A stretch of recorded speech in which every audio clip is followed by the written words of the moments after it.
તો વિદ્યાર્થી મિત્રો, આજના લેક્ચરમાં આપનું સ્વાગત છે। આજનો લેક્ચર છે આપણો ધોરણ 12 કોમર્સ આંકડાશાસ્ત્ર ભાગ 2, જેમાં ચેપ્ટર નંબર 4 લક્ષનું સ્વાધ્યાય 4ના સેક્શન ઈ નો દાખલા નંબર 3 અને એનો પહેલો બીજો દાખલો આજે આપણે શીખવાના છીએ। બંને દાખલાની પદ્ધતિ સેમ છે, એટલા માટે આ બે જોડે રહીએ છીએ। તો સૌથી પહેલા રકમ જોઈએ।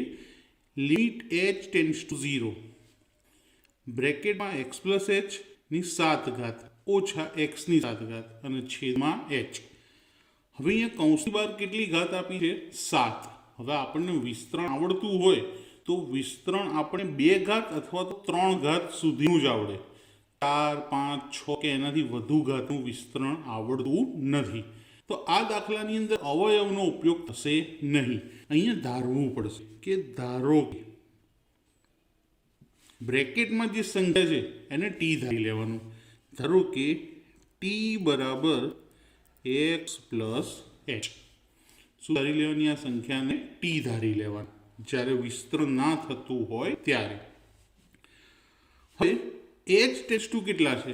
તો એચ ટેન્ડ્સ ટુ 0 હોવાથી હવે એચની કિંમત 0 કરી દે ટી બરાબર એક્સ જ થઈ જાય।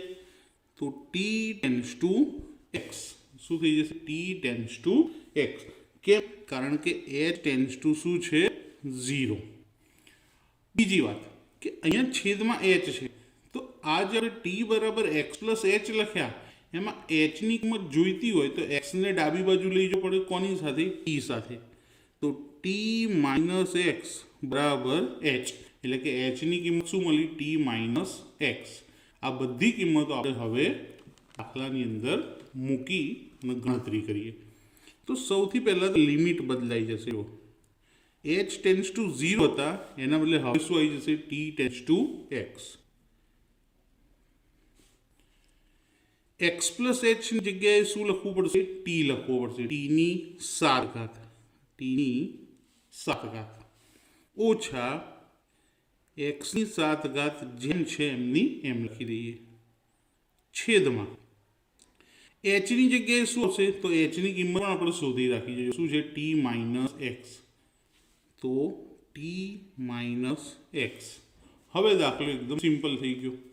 ઉપર બંને ઘાત સરખી છે, બંનેનો આધાર પહેલામાં ટી માઇનસ બીજામાં એક્સ, એની એ જ રકમો નીચે ટી માઇનસ એક્સ। સૂત્ર યાદ આવે છે? એક્સની એન ઘાત માઇનસ એની એન ઘાત છેદમાં એક્સ માઇનસ એ વાળું। હવે શું કરશું? ઘાત આગળ લાવીશું। તો ઘાત કેટલી છે? 7, તો 7 આગળ આવી જશે। એક્સની જેટલી ઘાત હોય એમાંથી કેટલી ઘાત ઓછી કરવાની? 1 ઘાત। તો 7x ની 6 ઘાત। દાખલાનો જવાબ મળી ગયો। એકદમ સિમ્પલ દાખલો હતો। આવો જ દાખલો બીજો છે બાજુમાં। તો દાખલાની અંદર અહીંયા પણ જુઓ, સૌથી પહેલાં તો આપણે અહીંયા આ જે રૂટ આપેલા છે કાઢી નાખીએ। તો લિમિટ એક્સ ટેન્ડ્સ ટુ 0 કૌંસમાં 1 પ્લસ એક્સ। અહીંયા આગળ વર્ગમૂળ હોય, ઘનમૂળ હોય, તો અહીંયા આગળ ઘનમૂળ છે, ચતુર્થમૂળ, પંચમૂળ, અહીંયા આગળ 10 આપ્યા છે, તો 1/10 ઘાત આવશે। કેટલી ઘાત આવશે? 1/10 ઓછા 1ની જેટલી ઘાત લખવી એટલી લખાય। તો અહીંયા 1/10 છે, તો અહીંયા પણ શું લખી દઈએ? 1/10 અને છેદમાં શું આવશે? એક્સ। હવે અહીંયા 1 પ્લસ એક્સનું વિસ્તરણ કરવાનું। કેટલી ઘાતનું? 1/10 ઘાતનું।